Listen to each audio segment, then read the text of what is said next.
Hiccups in the Rainbow, Chapter 2. What the hell did I just do? I had my first coming out moment with an acquaintance whom I have known not more than a semester. I completely froze. I thought of thousands of ways to fix this blunder mistake, but nothing came to my mind. Kiara looked shocked too, but she handled the situation well. She sat beside me. That's devastating. You must be so hurt right now. She passed the water bottle to soothe me. I took some sips and calmed myself down. She sighed. If we just came out of the restaurant, then I'm sure you heard my argument with that Mr. Spoiled Prince. I was conscience stricken. I'm so sorry that I eavesdropped on a conversation with your blinded mom. It was intentional in the restaurant, but I swear it was a total coincidence in your mom's case. I was leaving for home when I accidentally overheard you talking with your mom. I'm so ashamed of my behavior that Kiara cut me off. Dude, chill. There's nothing to be sorry for. I was literally shouting in the restaurant. I think everyone sitting there would have heard my fight with that male chauvinist. Regarding my mother's call, I have inherited my powerful and commanding voice from my mom. So it's not your fault that you could hear our call. Don't worry about it. Okay, I mumbled. Kiara leaned back on the bench while staring at the starry night sky. Can I share something with you? I fidgeted my hands. Sure. She closed her eyes and took a deep breath. As you may already know, I love children, but I do not want to get pregnant. My parents have asked me numerous times why, but I have never told them the actual reason, as I don't know how they will react.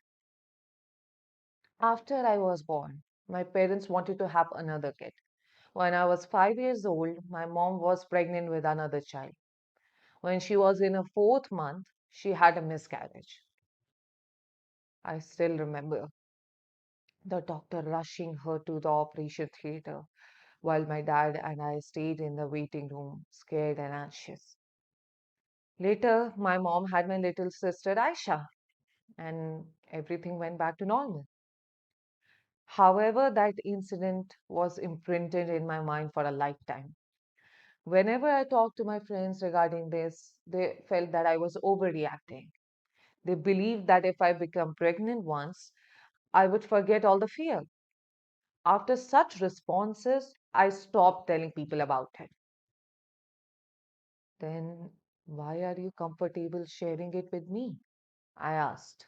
She chuckled. I don't know. I think you gave me such an honest, pure kind of vibe that it made me feel you won't judge me.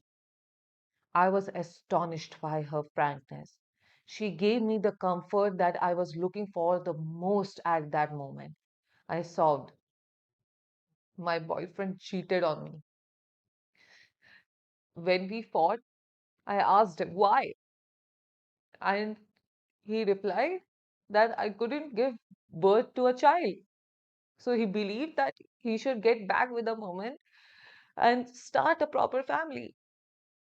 He suggested me to do the same. I was apoplectic. I wanted to retaliate, but I didn't have any comeback.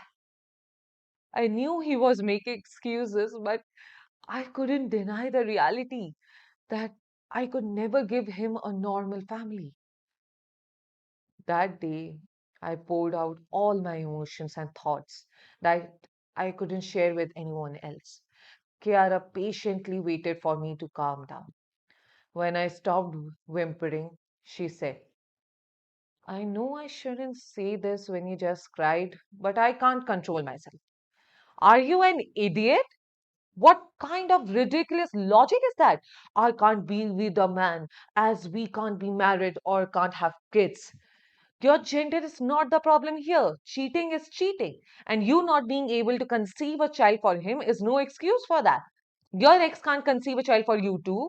What kind of dumb excuse is this for cheating? When your ex had the urge to cheat and be a douchebag, he suddenly realized that you're not a woman?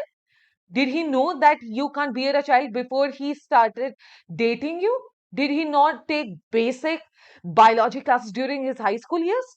He was just a red flag. You should stay away from such manipulating jerks. She was infuriated, grasping air to cool off.